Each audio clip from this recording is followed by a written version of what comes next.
Hey fearsome friends, I'm loving some of the catchphrase ideas you're coming up with, so keep them coming. Tonight I have a new theme, 4 stories of revenge. From a cheating girlfriend to unfair treatment in the workplace. These people certainly got their just desserts. So sit back, relax and get cozy, comfy, warm. Keep being creepy.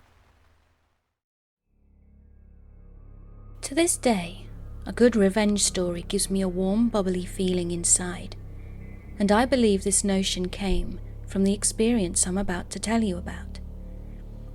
It was years ago when I was in college that I got the revenge, and it was on my cheating girlfriend.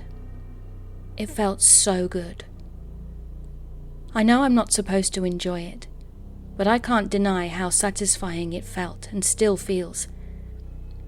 It's probably one of my favorite feelings in the world, actually, even though I'm ashamed to admit it. So I decided to write my first post about this, because I don't tell the story often. It's so extensive though, and honestly, it just makes me look bad. But I'm going to try my best not to paint a picture where my ex looks as bad as possible and me as innocent as possible. I want to portray it as accurately as I can, even if it makes me look bad. At the time of the story, I played Division I NCAA basketball, so it meant that I was traveling weekly in and around different cities and states, so my entire life revolved around this. During the events of this story also, I was in the early stages of a horrible drug and alcohol habit, and thankfully years later, I ended up getting sober and joining a program whose name you can find at the front of almost any phone book. I'm sure even some of you listening to this may also have been through getting sober and will understand how we addicts, alcoholics can be. This story is an effort to explain a character defect that manifested from the events in this story that led me down a very dark path. However, I don't mean for it to come off in a self-pitying kind of way. Now, when I was younger, I was always a good kid. I was never troubled, even though my upbringing was very difficult at times. But I was able to keep an overall kindness in my spirit towards other people. Now, when it came to dating, I knew people cheated in relationships, but at the time of this story, I always chalked it up to other people not doing things the way I would do them, so I never really thought it would happen to me. I always thought that because I was a 5-star boyfriend and that I had an amazing choice in women, infidelity would never be a part of my dating journey. I was naive. I really thought highly of myself and also had a real arrogance, like any guy in his early 20s, I guess. Now for the story. I was in my junior year at university, and I had been single for about a year after my high school girlfriend and I finally broke up after 3 years. I checked that relationship off as my learning experience, and I now knew what to look for in my next girlfriend. The next woman I chose to have a relationship with, I would most likely marry and start a future. I know, I was young, dumb, and thought I knew everything. Now I had my eye on this girl at my school. We'll call her Lisa. I saw Lisa around the collegiate athletic facility, which is basically the university team's training grounds and locker rooms. Lisa ran for the track team and was damn good. The various athletic teams often had parties, and I knew that the first one I saw her at, I would introduce myself and try to chat her up a bit, seeing where it might lead. Soon enough I saw Lisa at one of these parties, and we passed each other on the stairs. We made eye contact and she smiled at me, so I sparked a conversation with her. After going back and forth a bit, we exchanged numbers and began the classic American style of flirting where we constantly just hint things back and forth indirectly. We then slowly progressed the relationship in this manner for weeks, sending texts back and forth, hinting that we were interested in each other, but also playing it cool to not let the other person know we had a crush on them. At that time, she was on a break with her current boyfriend, who was a popular player on the football team. but she ended up leaving him completely to date me. This should have been a red flag straight away, but remember, I had severe hubris. At the time of her leaving him to date me, it gave me a superiority complex. I was playing good in sport, and if she was willing to leave this guy for me, then she will never leave me for another guy. I was an idiot.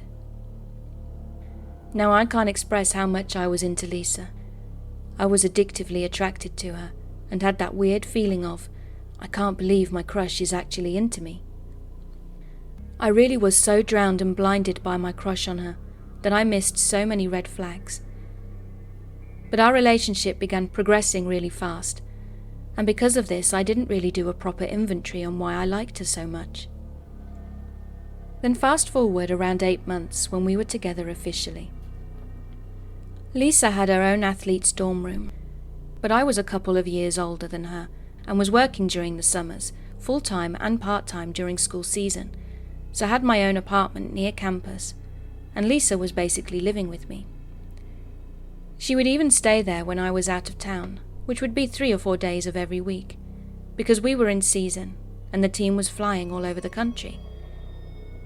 Lisa and I were deeply in love. At the end of the season, I had planned 2 massive back-to-back parties. One was for my teammate's birthday, which would be a Friday night, and then my birthday party on the Saturday night. They just happened to be one day after the other, and had luckily landed on a Friday and Saturday. On the Friday night, though, Lisa and I got very drunk and stupidly had unprotected sex. Now Lisa kept a period tracking calendar app on her phone, and when she was asleep, I drunkenly remembered that she'd always marked down in her calendar when we'd had unprotected sex, so that she knew if she should be worried if she'd missed her period, as she would miss her period often because she was an athlete. My inebriated brain thought she should put it in her calendar now, because we would forget the next day, since we were so messed up. I woke her up and said, "Can you put in the calendar that we had unprotected sex?" At this point it was like 5 a.m, and we were that 5 a.m. kind of drunk, where you're mostly just tired. She unlocked her phone and opened the app, and before she could even do it, she fell back to sleep. So I took the phone while it was still unlocked and proceeded to try and figure out how to put it in her calendar myself. Side note: through our entire relationship, Lisa went through my computer and phone constantly. She was very insecure and always had her suspicions, but I didn't care at all. I had nothing to hide. Again, looking back at this now, it was an obvious red flag that I missed. But remember, I thought this girl would never cheat on me. So this wasn't one of those stories where I went through her phone looking for something and subsequently found it. In this case, I was innocently trying to navigate this damn period calendar while I was drunk, and I was not suspicious at all. So looking through the app, I saw all kinds of little markers on different days of each month. Each marker was a different color, so I opened one to see what the color coding meant.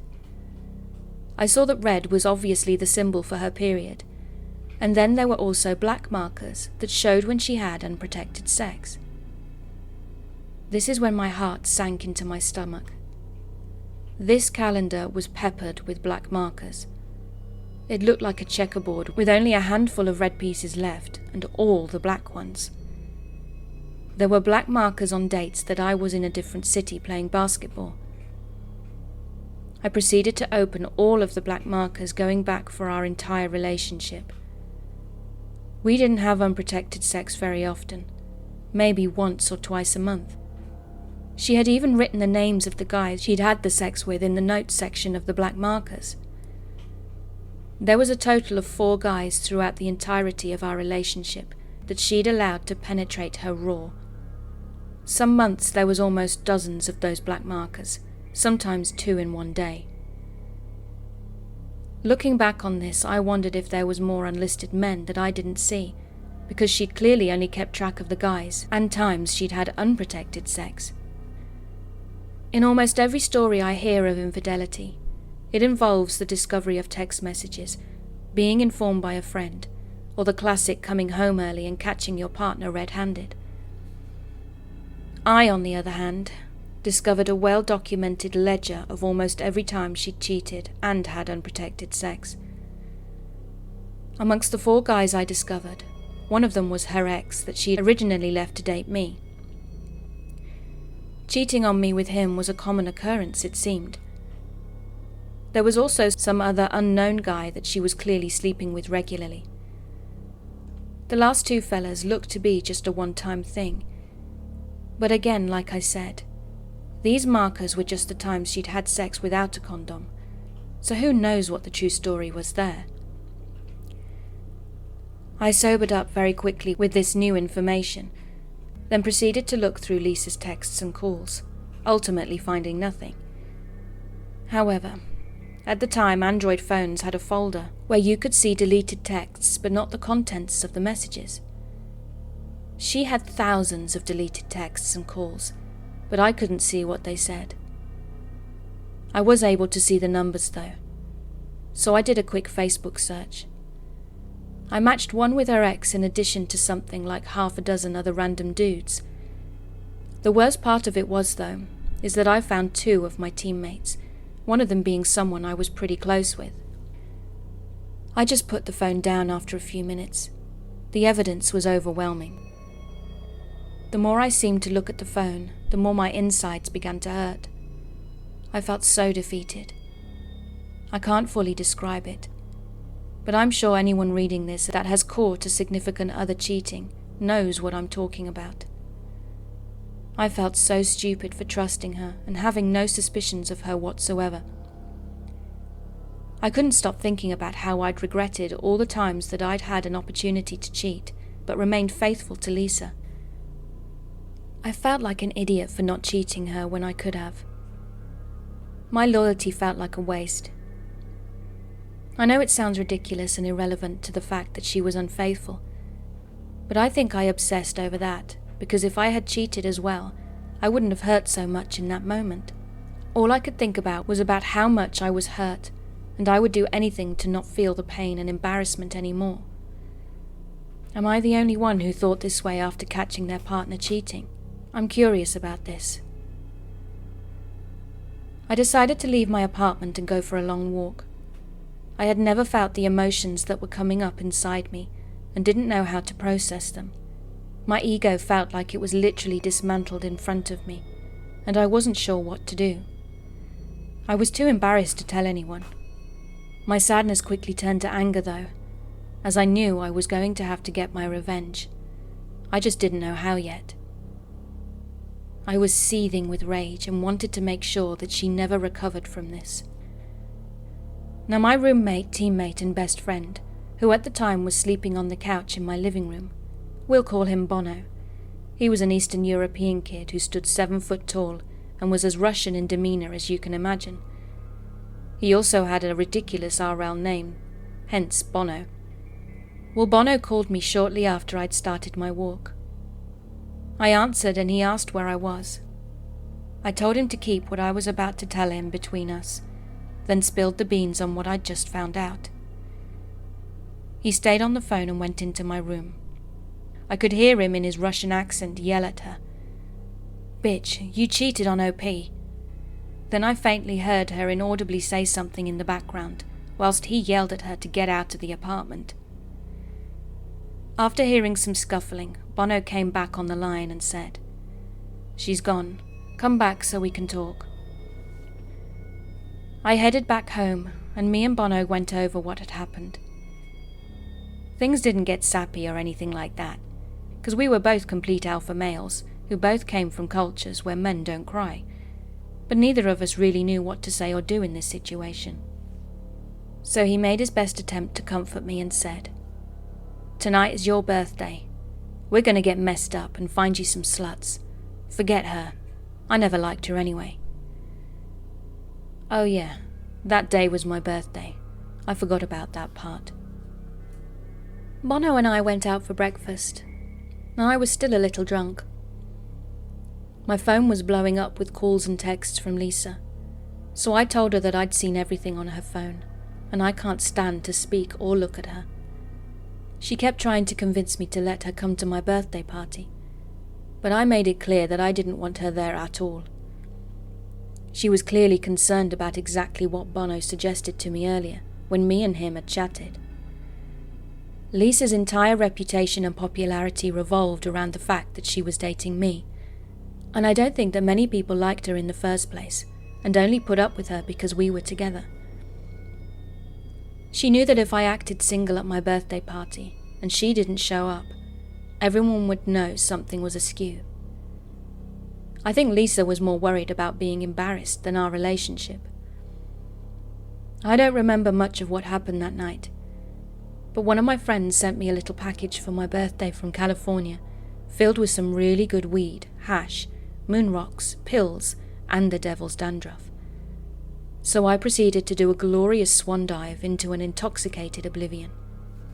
All I remember was sitting on my chair at the pre-game for my party, and there were 2 girls sitting on the arms of the chair. I still have a photo of that moment, and I remember it vividly. We were preparing to head out, as I had a few tables downtown at a popular nightclub. The booze and drugs were the only thing that made me feel normal. I had my sunglasses on, and clearly had that happy loaded grin on my face. But the longer you look at the photo of me on that chair, you can tell I'm hiding a huge amount of hurt. Sitting there, the cocktail of drugs started to take effect. This was the first time I'd ever used substances. Not to party, but to feel better, to make me feel normal. I remember thinking, I want to feel this way for the rest of my life. I am never going to hurt like that ever again. With the drugs, I have control and no one can hurt me again. Oh, how ironic that turned out to be years down the line. I told my teammates and friends that me and Lisa were done when they asked why she wasn't at the party. I didn't tell them why though, and I also didn't show them that I was affected by it in any way. I just played it cool and tried to focus on everyone at the party ahead of us. So this is one of those revenge stories where it was only half planned.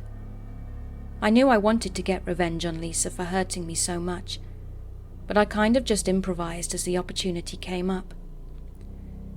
My original kind spirit had died at my birthday whilst sat on that chair, and all of my morals went out the window. I'd never cheated in a relationship, therefore I believed I would never get cheated on.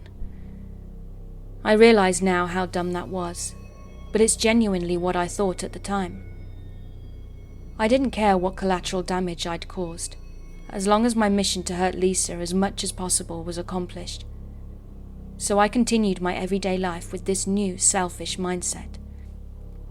Later that week, while sitting at my computer and skimming Facebook, I saw the profile of one of her track teammates on my feed. That's when I had my first vengeful idea. I decided I was going to attempt to get her teammates to bite the bait that I was about to cast out into the water. Though I didn't have proof she'd hooked up with my teammates, she was clearly trying to hide conversations between them. So I was going to see how many people I could passionately hug that were close to her. Luckily, I had more options than she had when cheating on me. A women's track team is much larger than a men's basketball team, and also much better looking. Lisa's teammate, the one I'd originally spotted on my Facebook, had a boyfriend. But I thought, clearly everyone cheats, let's see if it's true. I started to do the little flirty social media dance with her. You know, the one where I like a couple of her photos, she likes a couple of mine, I shoot her a message and bam. She's at my house and in my bed about a week later.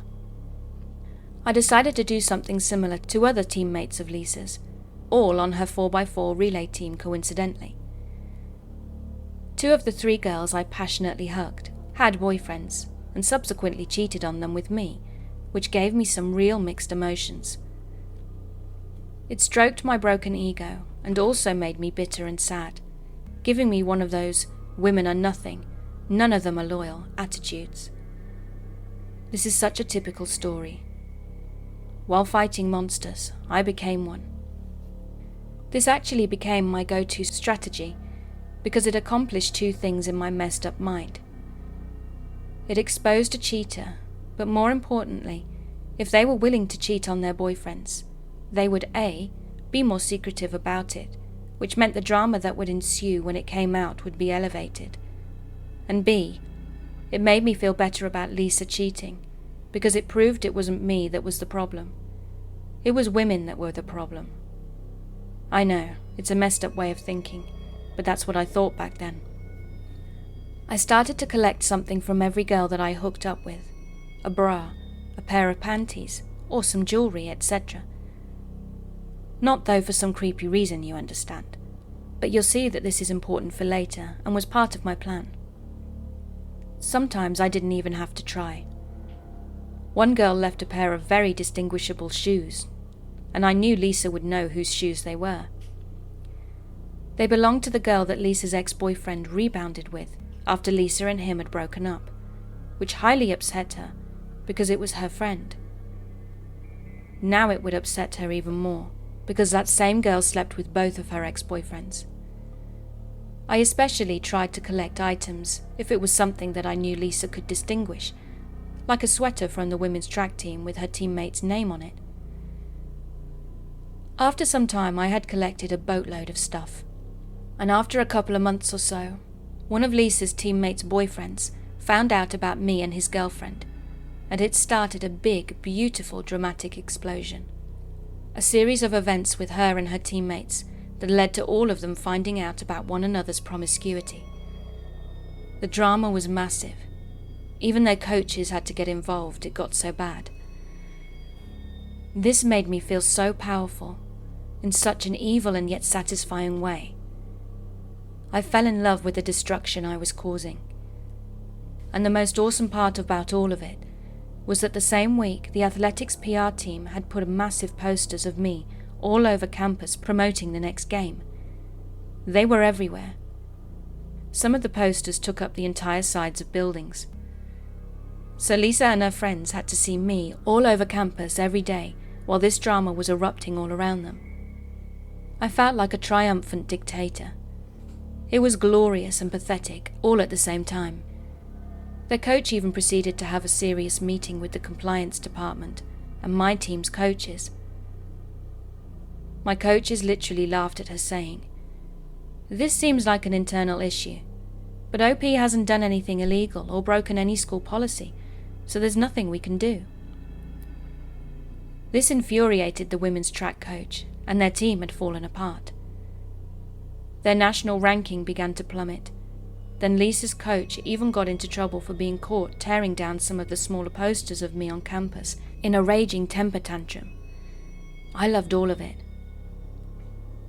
I continued to add more fuel to the fire, posting photos of me with girls, smiling and being happy every chance I could get on Facebook and Instagram. But under it all, I was bitter. I was so deep into my new mindset, I had already forgotten the kind-hearted, naive kid I used to be. I hated my old self, because I let some girl emasculate me. I was so full of self-pity looking back at it. It's depressing. No one really knew though, because I played the cool guy attitude in front of people. There was even a girl on campus on one of the sports teams who claimed that she was pregnant with my kid after I'd pretended to like her the same way I did with all the other girls on Lisa's team. And soon as we'd passionately hugged, I moved on. It's a long story, but it turned out that she wasn't pregnant at all, but the news or press that came from it further dug the knife deeper into Lisa's side. I left a trail of women I'd deceived and relationships I'd destroyed. I feel bad about it now, but at the time I didn't care, because they were equally at fault in my eyes, since they were cheating on their boyfriends or sleeping with their friends' exes. Quickly girls became wary of me. Plus, I was running out of potential targets. I really was an awful human being then. And I was going after girls that weren't even friends or on the track team with Lisa, but were just around in her daily life. For example, her classmates, as well as her own family. I even flirted with her sister, who was married with a kid, and I almost succeeded. She was down, but her and Lisa's dad found out about it and stepped in and put a stop to it all before we could do anything. Her sister was then ostracized as the news spread within the family. I wanted Lisa to know I was everywhere and constantly remind her of how she'd messed up. In my eyes, this was all her fault, and she unleashed this fury of chaos upon herself. She should never have messed with me like that. Lisa had to take an extended medical leave because of the depression and mental health issues that she was experiencing because of the whole situation. She was becoming suicidal. She even had to go on medication and lost tons of weight. She began to look extremely unhealthy as the whole mess was torturing her, and the more she hurt, the better I felt. At this point, I had already inflicted more damage than she'd done to me, but I had become addicted to the feeling of power, and I spent zero time processing my own emotions or moving on from what had happened, and all I wanted was more revenge. I couldn't stop. After weeks of ignoring Lisa's texts and calls, she finally got a hold of me by showing up to my apartment unannounced late at night. She was there to pick up some stuff that she'd left from when she lived with me. She was actually a local, and her parents lived close by. She was still on her medical leave and no longer staying on campus, but rather with her parents. And I told her that I would bring her stuff to her parents' house that weekend, but I couldn't let her in because I had company, which I did, but it wasn't one of her teammates or friends, unfortunately. I then took all the items I had collected from the girls over the weeks. There was probably around 8 or 9 things from different girls, including her teammates, and I threw all their belongings in along with Lisa's stuff into big black trash bags. I took the bags to her house, and then called Lisa's dad. I told him I'd left her stuff on his porch and to inform his demon daughter. Me and Lisa's dad actually got on really well. He even took my side after Lisa and I had broken up. But after all the subsequent events had transpired, he obviously had a negative opinion of me from then on. 15 minutes after I'd gotten off the phone with Lisa's dad, I got a call from Lisa. I answered because I wanted to hear her reaction to having all these other girls' stuff mixed in with hers. She was sobbing uncontrollably, and it sounded like that half-crying, half-mumbling thing people do when they're hysterical. She wasn't even angry, but was just desperately begging me to stop my tyranny. I just smiled and baked in the glory of hearing her hurting, and I responded with, "Why were there other guys in our relationship? You mixed them into our relationship like I mixed other girls' stuff into your stuff. It's the perfect little ironic metaphor." I thought it sounded cool at the time and was really proud of myself. Facepalm. I later found out from one of Lisa's friends, who knew she was cheating on me during our relationship, that Lisa was convinced I was the one cheating on her because I was always out of town. But this doesn't make sense, as I was out of town because of basketball, which was a very legitimate excuse. Not just randomly out on my own accord. You could literally see my schedule on the school's website. I kept in contact with her constantly when I was gone, but obviously when I had practice or team meetings, I couldn't be on my phone. She didn't have the logic in her brain to figure this out, I guess, and I assume it's just an excuse she'd made to protect her insecurities about the whole fiasco, or to save face with people who knew she was cheating. So months went by, and Lisa was back at school from her medical leave. We bumped into each other at the physical therapy center in our athlete facility building, and I saw this as yet another opportunity. It had been a while since I'd done something that hurt her, and I was still hungry for more vengeance. I began to pretend like I wanted to rekindle things with her. She was cautious at first, but eventually bit after about a week. We started to mend our relationship. We proceeded for about a month, but I wouldn't call this a relationship, as I had forbidden her to have any male friends, or be allowed to go out and party with her girlfriends. I also needed full access to all her accounts and her location at all times. It was more like a hostage situation. It gave me a sense of control though, but meanwhile I wasn't being faithful at all, and this was my plan all along. Finally, she found out about me sleeping with a girl from one of her classes, and we had a nasty breakup. I told her then that now she literally knows what it felt like to be me when we last dated.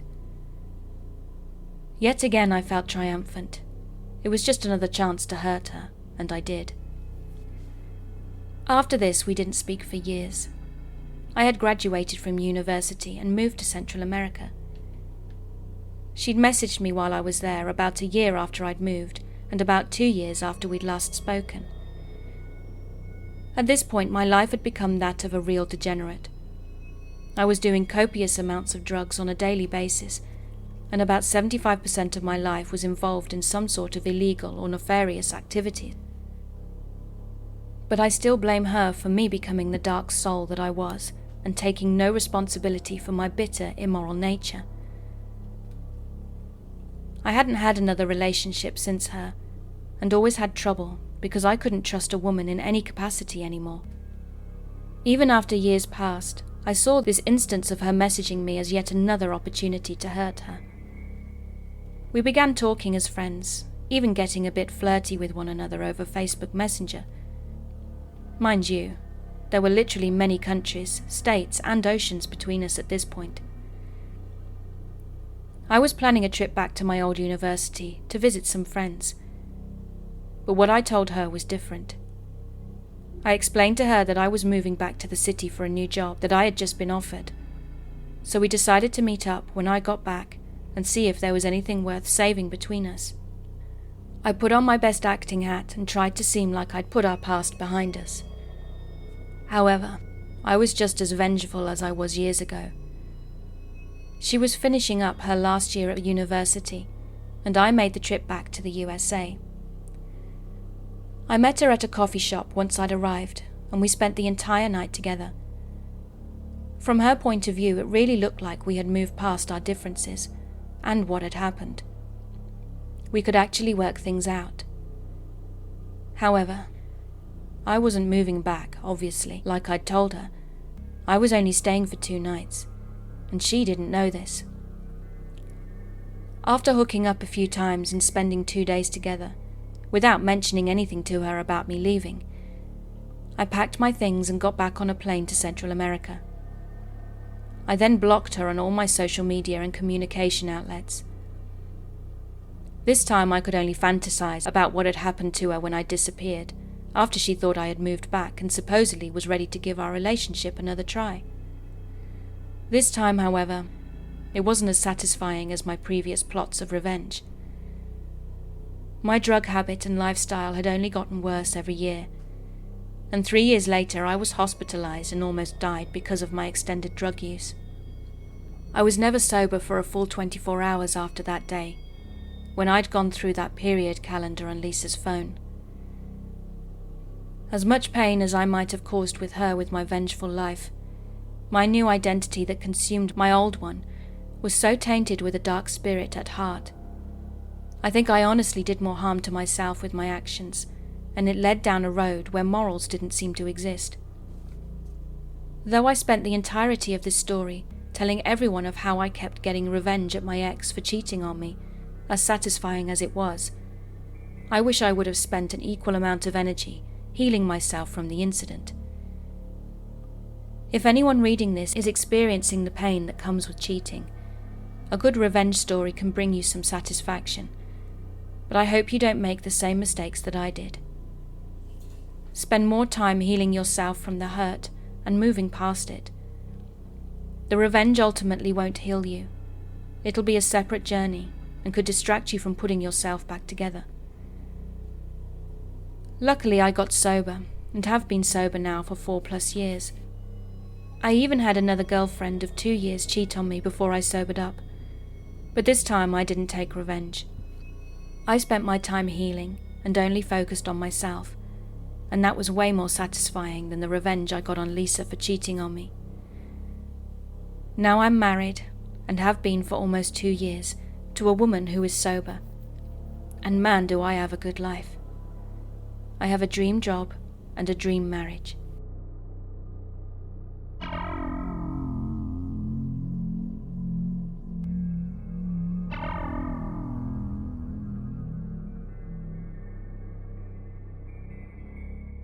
A few years ago, at the age of 22, I was diagnosed with epilepsy, which came out of the blue. During my appointments with the epilepsy nurse and my neurologist, I was informed, by way of informing those who were looking for a cause for my epilepsy, that I had suffered from measles when I was around 13 months old and was not yet fully vaccinated against it. Upon returning home, I spoke with my sister and remarked that I had never heard of this before. So taking me aside, my sister decided that I had the right to know about what was going on with me, and so she told me what she knew of the story. However, she was only 8 years old at the time and was unsure of the true extent of what had transpired. But here goes. Shortly after I was born, a family moved onto our street, and they had a son who was around my sister's age.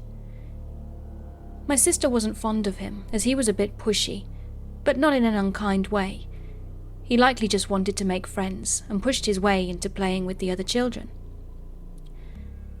My sister, however, has an anxiety disorder and has had it for a long time, so she didn't really appreciate his behaviour and found him quite intimidating. She knew very little about his parents too, and has never actually spoken to them. Then around a year later, I came down with the measles and was rushed to the hospital with severe complications. My sister explained that as far as she was aware, the family was opposed to vaccinations and believed that the only way to build a natural immunity was to be infected with a virus. This was before the falsified study linking vaccines to autism. And as such, when their unvaccinated son contracted the measles, the first thing they thought to do was do the other families on the street a favour and send their infectious son out to play with the other children without warning anybody. My sister had inadvertently brought the virus into the house, so we were both infected. But she shrugged it off, and I wasn't so lucky. 21 years later, I would find out that this virus and the seizures that it caused at the time had caused scarring in my brain that has left me with epilepsy and all of the joys that come with it. Lovely. I returned from the hospital after an anticlimactic recovery, and a month later the family disappeared. Until recently, that was all I knew of the situation. My parents were understandably traumatized by the whole thing, and they didn't like to talk about it. So I dropped it into conversation with an elderly neighbour who was not in any way affiliated with what happened at the time. I was informed that, while I was in hospital, my grandmother, who has since passed away, had confronted the family over what they had done during a time when it was still possible that I might have died. Their response had made my grandmother livid, and she had gone around telling everyone what they had said, which was essentially something to the effect of, "You should be thanking us. She'll be much safer now that she's had it. She'll have a more natural immunity now." To my neighbour's knowledge, nobody liked that. And for good reason. On top of that, parents didn't feel safe with them around, and there were other infants on the street who were my age or younger. People hurled abuse at them, he recalled, and they ended up leaving to stay with relatives before the house could even be sold. It was then only recently that the extent of the abuse was relayed to me by another neighbour, who may or may not have taken part in it all. Their tyres had been slashed multiple times, and almost as soon as they were replaced, their car was keyed.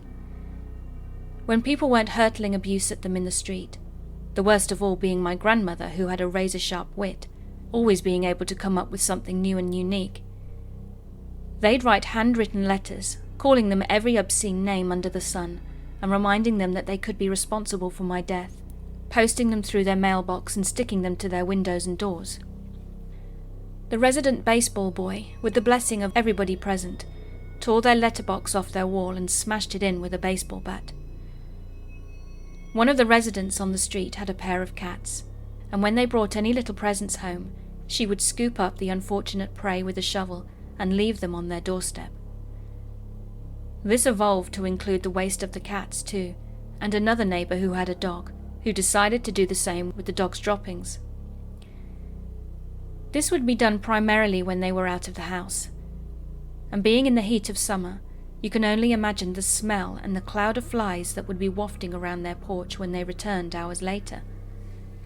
The owner of the dog even went as far as to smear the droppings all over their door handle and as much of their front window as he could. People, though, found this just a wee bit disgusting, so he stopped. Now, while the abuse and letters kept up, people very quickly stopped leaving droppings and such on their porch, or sticking the letters to their windows, because unfortunately, their young lad, who was about 7 to 8 years old, got caught in the crossfire. Some of the older children caught on to the fact that their parents didn't like his family, and began to bully him without really ever knowing why his family was hated so much. And this ended up reaching him at school. To their credit though, they realised that he likely didn't understand what was going on, and it wasn't his fault, so they dialed it back a bit and kept the abuse to where only the parents could see. This family was so distressed that they took their son and ran to the sibling of one of the parents, after the sibling of the other told them quite frankly that they didn't want their unvaccinated son around their children. The house was sold in their absence. I wondered aloud why the police weren't called, because some of the perpetrators were very obvious, at which point I was informed that these people had an inherent distrust of any and all authority figures and held the belief that the system was against them, that they were being oppressed, and that the police would sweep it all under the rug.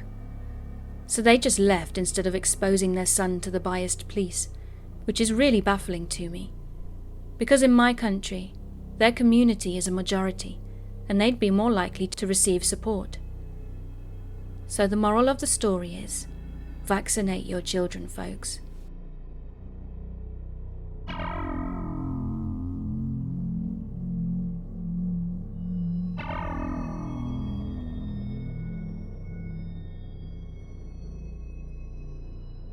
So this goes way back, and still leaves me fuming. I'll call myself Daisy for the story, and I was a qualified mechanical engineer in the mid-1980s working in textiles in a little African country called Players. I worked with a guy called Ed, and he was the consultant with basic carte blanche. Ed was there to assess performance, but also investigate why a profitable company had taken a nosedive within 18 months. I was part of a management team employed on behalf of NGO Company, non-government organisation, which was funded by the Commonwealth and IMF, International Monetary Fund, to help set up viable labour. Now this was a dream job. Free luxury accommodation in a secured village with tennis courts and swimming pool, free utilities like electric, water and telephone line, free private schooling for my 3 children, a monthly allowance, not including the salary, and also a great pension. The catch being, though, that my husband was not allowed to have a permanent job. He could consult for companies, but not be employed as part of the work and residential permit process, so that made me the main breadwinner. I was respected by the management team and my employees. I loved the people of this nation, the culture, the warmth and the willingness to learn, even if the majority of the employees were illiterate.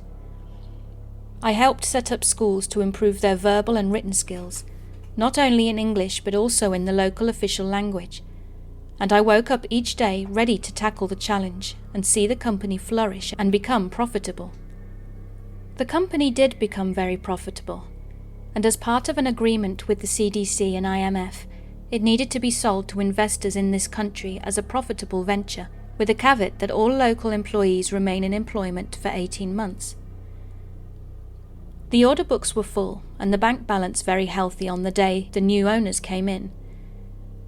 The new owners had their headquarters in Southeast Asia, and this is when the trouble began. The new CEO, we'll call him NOB, and the CFO, called Bon for this story, came in and made their first order of the day. And that was to remove the majority of the previous management and bring their team in. I was told in no uncertain terms that as a female I should be home breeding and not working, and my time was up. From that moment on, the company started losing money within 9 months, and this new team started blaming the local employees. This meant that the head office sent in an independent observer, we'll call him Ed, to feed back proposals to the group's CEO in Southeast Asia. This is important for later. Now, I had to have medical leave for 8 weeks at one point, and whilst on this leave, the CEO made a decision to cut off free private education for my children and also stop my free utilities and food allowance. Remember, as a true expat, the company owns you totally. I made a formal complaint but was told that if I didn't like it, then the company would inform the country government that I had been fired due to not being qualified, and this would mean I'd then have 48 hours to leave the country. So with no support from the company, this also meant that my family would lose everything and become destitute. Once my leave was up and I'd returned to work, I found out that they'd demoted me and placed their own man in my place to run my previous department. I went to introduce myself to my new manager, let's call him Bob, and Bob refused to even shake my hand, and stated that he was just there to make my life hell and get me fired. I saw red. No one threatens my family's well-being and gets away with it. He was the only spokesman for the senior management. Payback was needed, and I decided to start investigating on what the hell was going on. In the 12 months that this new management team had taken over, the company had become seriously in debt. New equipment that had been installed by the NGO previously had to be sold to help pay the salaries, and the pension fund was found to be underfunded, explained as the NGO haven't taken out money. This management team had somehow brought over extended families that were all being educated in top universities, either in South Africa or even the UK, as well as top private schools in the region for the younger children. There was also extended house staff and drivers, all of them coming out as losses in the company books. Then to top it all off, I found out that my new manager's university doctorate degree was fake. This management team had treated the local staff as subhuman, and I had had enough of it. Time to sort these wankers out. Stage 1. Prove the current boss was not qualified in what he said he was. Talk to Ed about my suspicion, and show him the transcript from a telephone conversation I'd had with the university that he has a supposed PhD from, and we set a trap. Now, we had a set of machines that were seriously underperforming, so Ed and me worked out a plan where I walked quietly into the lead meeting late.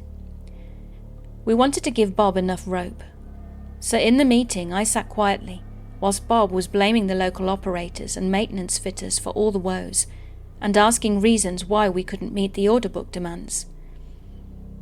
Ed then sweetly asked if there was a possibility of a mechanical issue, but Bob denied it. Ed then asked me for my opinion, so I explained that Bob had been changing suppliers of the critical components to cheaper versions, but they somehow still cost the same on the official books. You see, I had evidence that demonstrated Bob was receiving a significant percentage of the difference on the side. I also stated that I could fix the problem using some of the correct components, and if I was wrong, then by all means I could be fired. Ed then set a challenge for me and Bob. Each one of us had a team of fitters and our chosen components.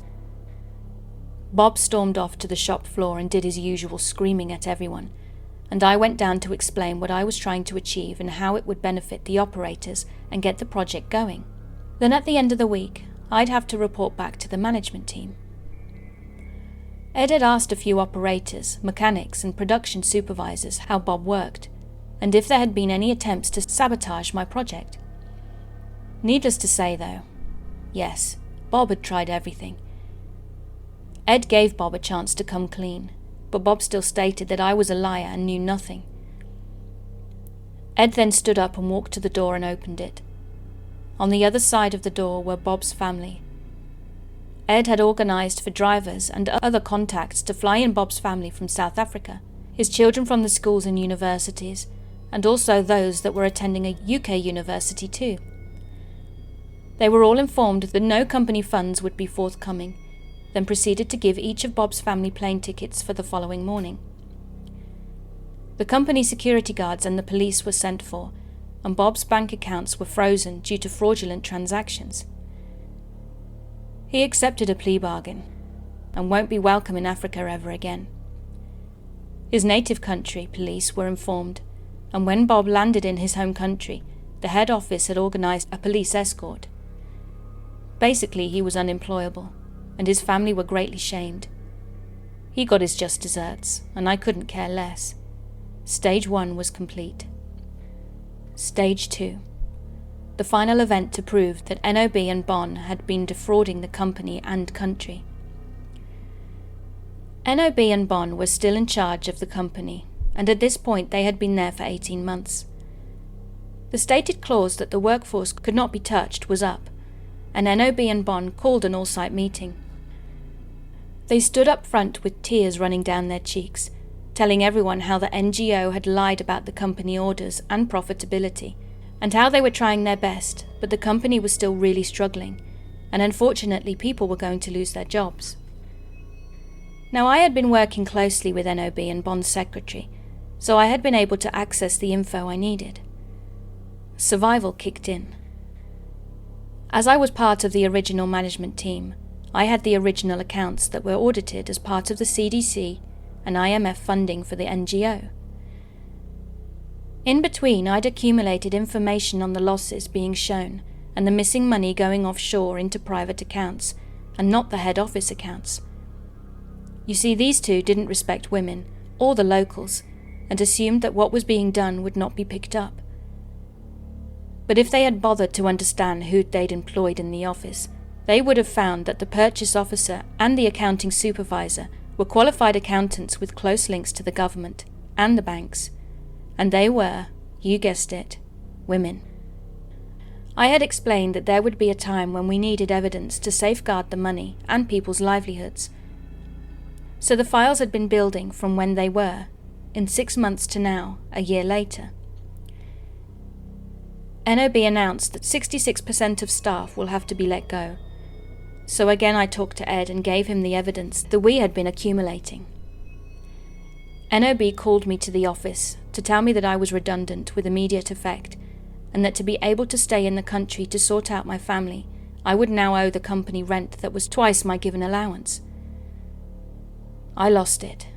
I literally turned around and explained that in less than 24 hours he would have no future, his family would have no future, and no matter where they ran to, they would be found. I knew this to be true, as Ed had already set the wheels in motion. This time the group chairman walked in on my heated conversation, together with the IMF representative and Bon in tow. NOB was fired on the spot and loaded onto a plane with an international warrant for fraud. The IMF pursued this fully, so they were screwed. Now, in this Southeast Asian country, a stain on your trustworthiness means you are from then on an outcast. As for me, well, the company limped along, but I no longer trusted anyone from that group. Myself and my husband found employment in another regional country. This time both of us had work permits and also airtight contracts.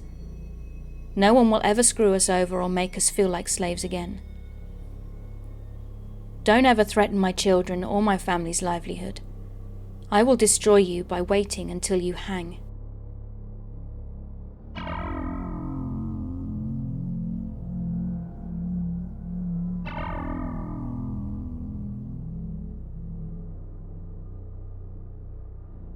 So I was working for a privately run correction facility, PCF for short, and had been doing so for nearly 10 years.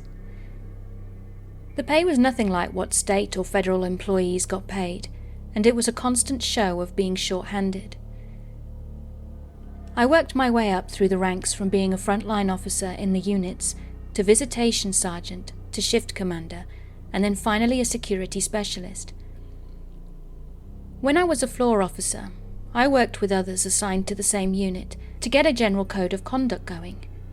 i.e. what we would expect out of the offenders and what we would let slide within reason.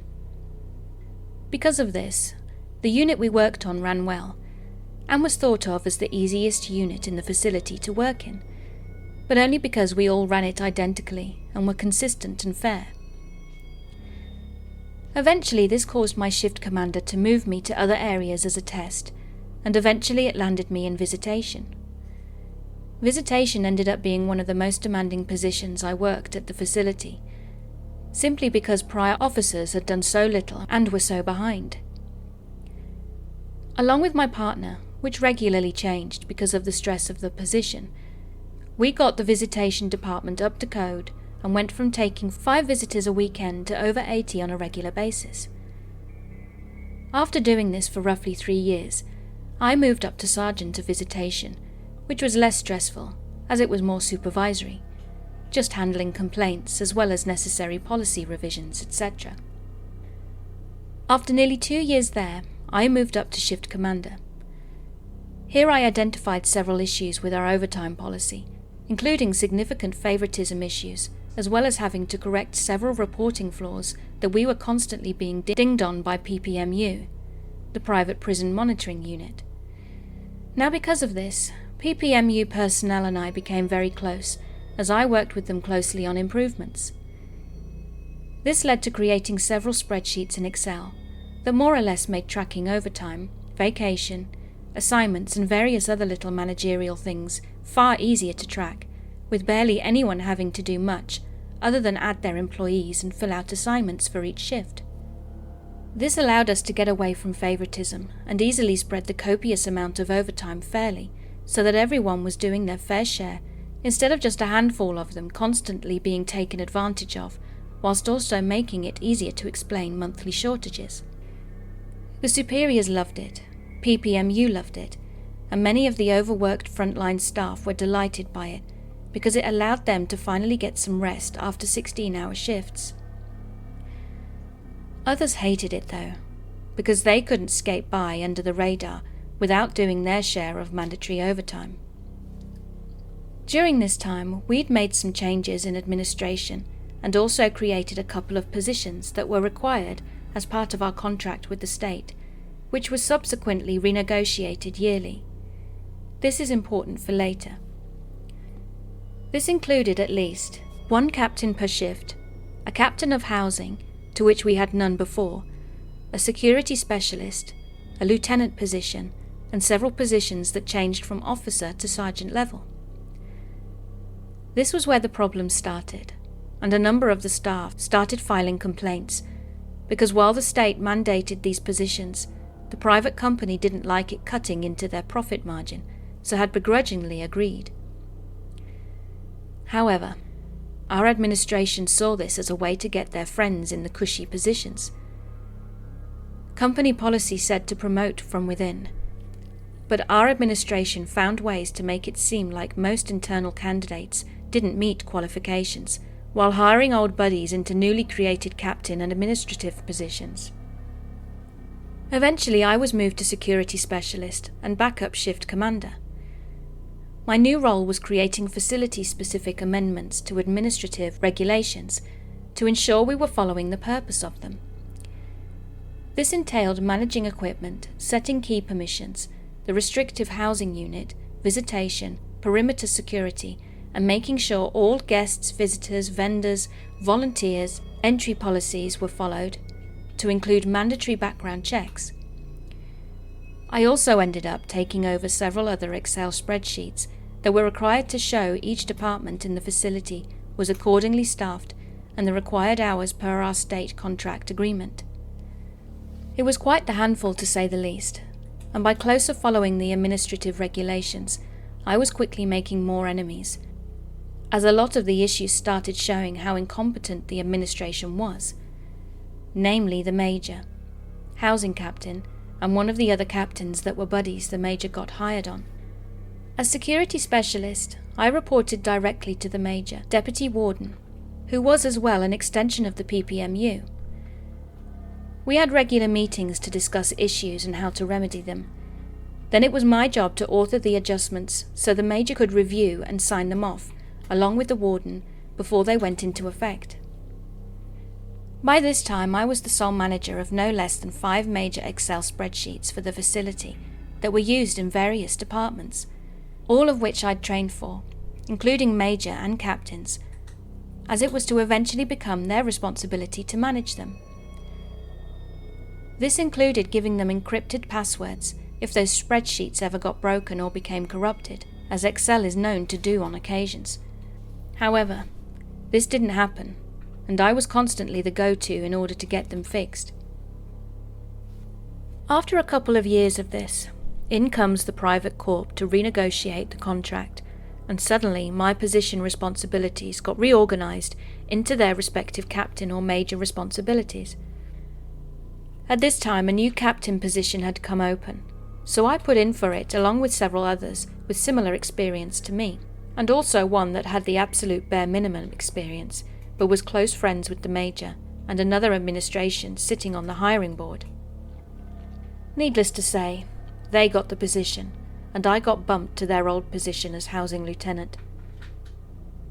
I asked my major why I couldn't be moved back to shift commander, where I could at least still work on all of the policies and sheets that I'd made up to this point. To which the major said, "You aren't a captain, and we needed a captain there, not you. Just be happy you didn't get demoted, and stop trying to be a captain." I smiled and replied, "Okay, but you do know if you move me to housing, I no longer have responsibility over all the work I currently do, and that's all security-related responsibilities. And housing has different responsibilities, right? It's important to note that at this PCF, housing and security acted like 2 different entities, and security would have the final say over housing, but it was housing's responsibility to address housing issues before coming to security. This meant moving me to housing lieutenant instead of back to shift commander would mean I no longer had any right to correct them when they weren't following the policies I had authored previously, and it certainly meant that I had no responsibility over any of the spreadsheets that they managed. "Well, that is how it works here," the major replied.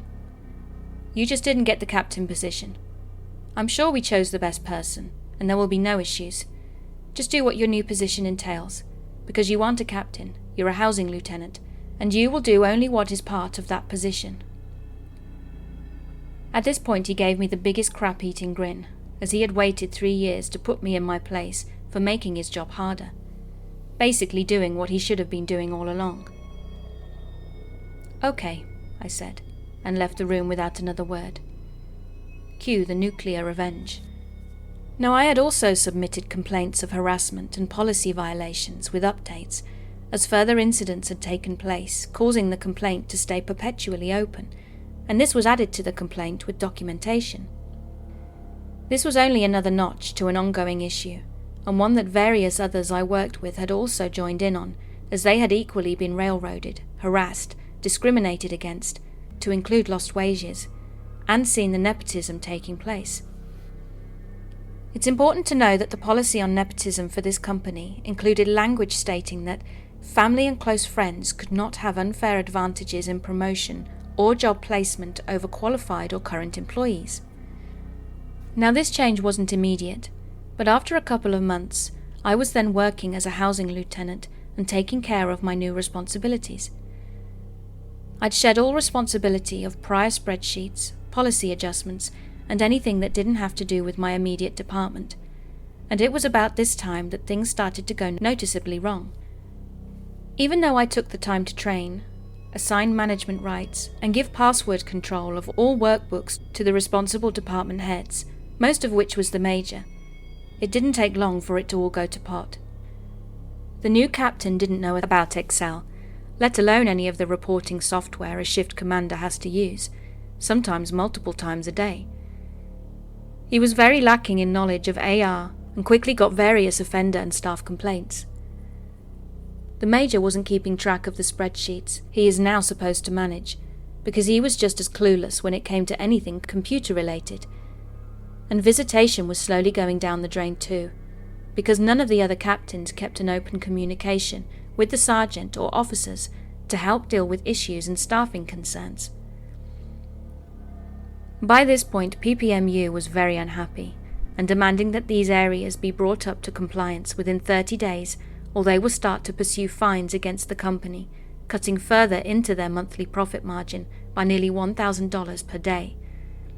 Also, for each issue on top of other fines for failure to fill contractually obligated positions.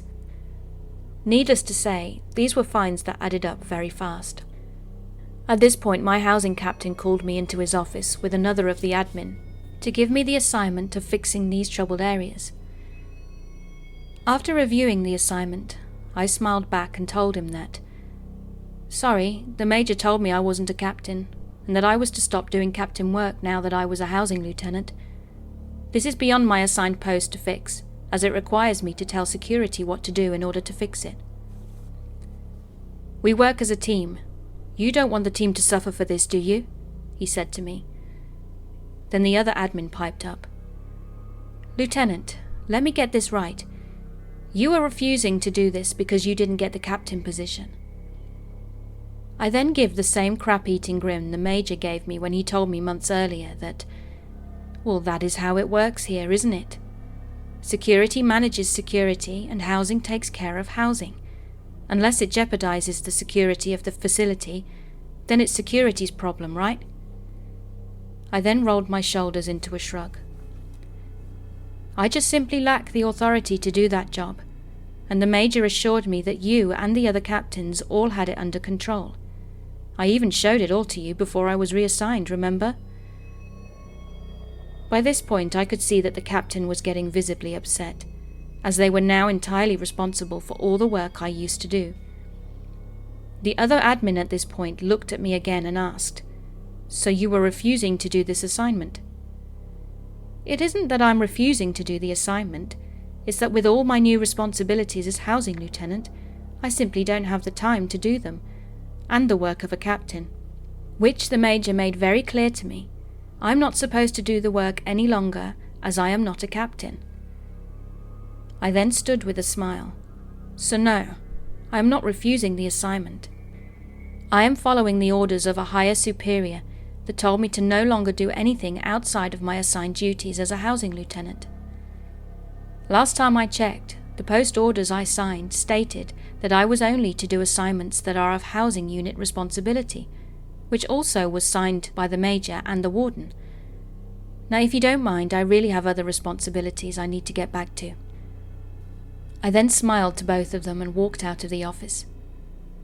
I was currently in the middle of getting a vacation request and working on offender housing assignments to ensure we were in compliance with the STG, the security threat group and racial balance requirements for the nearly 1,000 offenders in the facility. About 20 days later, I received a phone call at 8 a.m. while on vacation from the stand-in warden. Our warden had been put on administrative leave pending investigation, along with said housing captain. "Is this Lieutenant?" asks the stand-in warden, to which I groggily answer, "Yes, it is. Who is this?" "This is stand-in warden, and I'm sitting in the room with housing captain, who has brought something rather startling to my attention.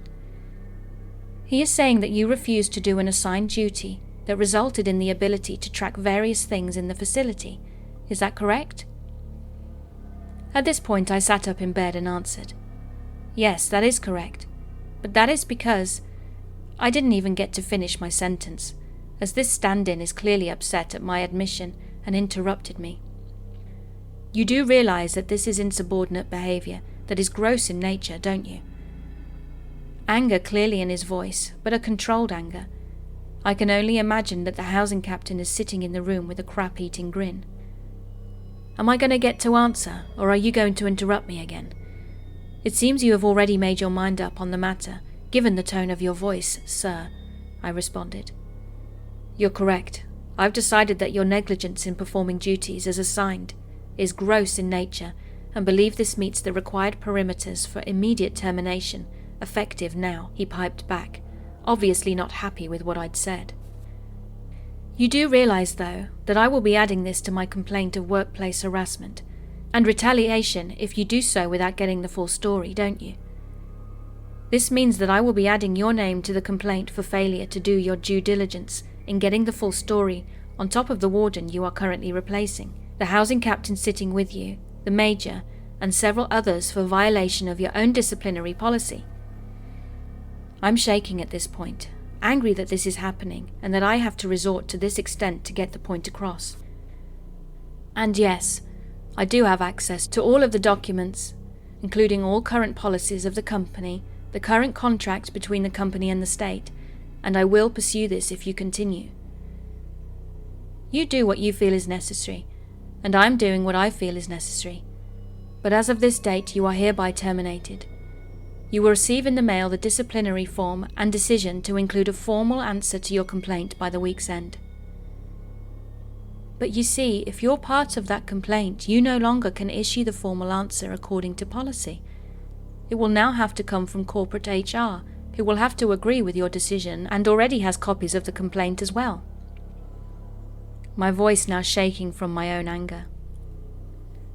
Well, you'll be hearing from them, I suppose.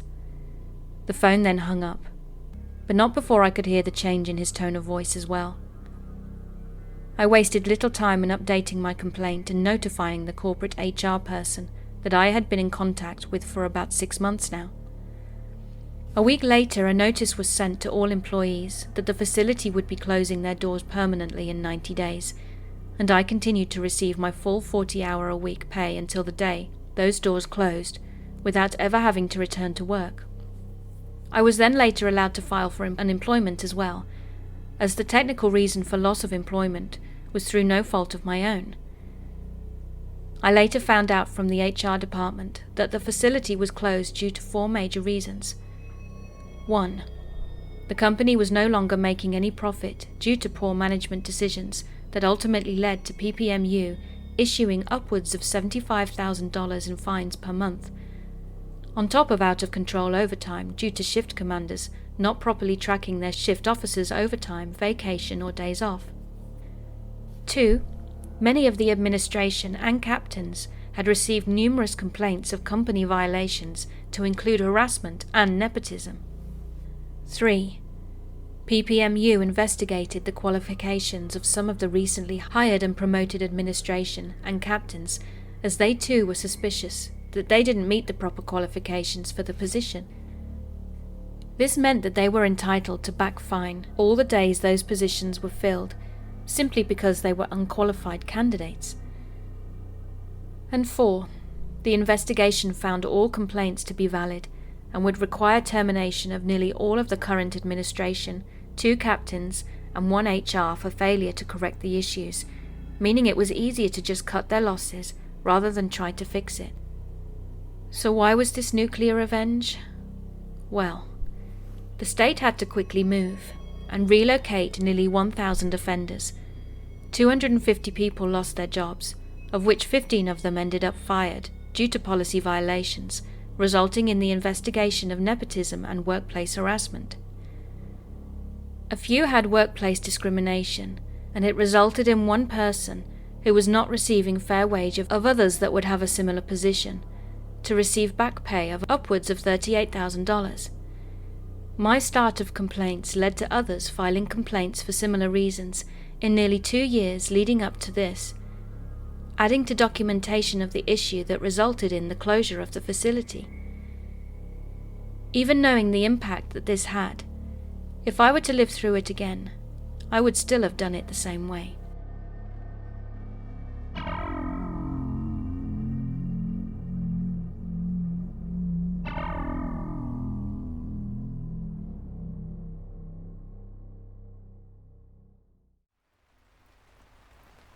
Hey, thanks for listening. I hope you enjoyed my video. And if you did, could you please give me virtual hugs by subscribing and clicking that notifications button. I also have a Patreon page and YouTube channel membership if you'd like to support me further. Thank you again for being here. Keep being creepy.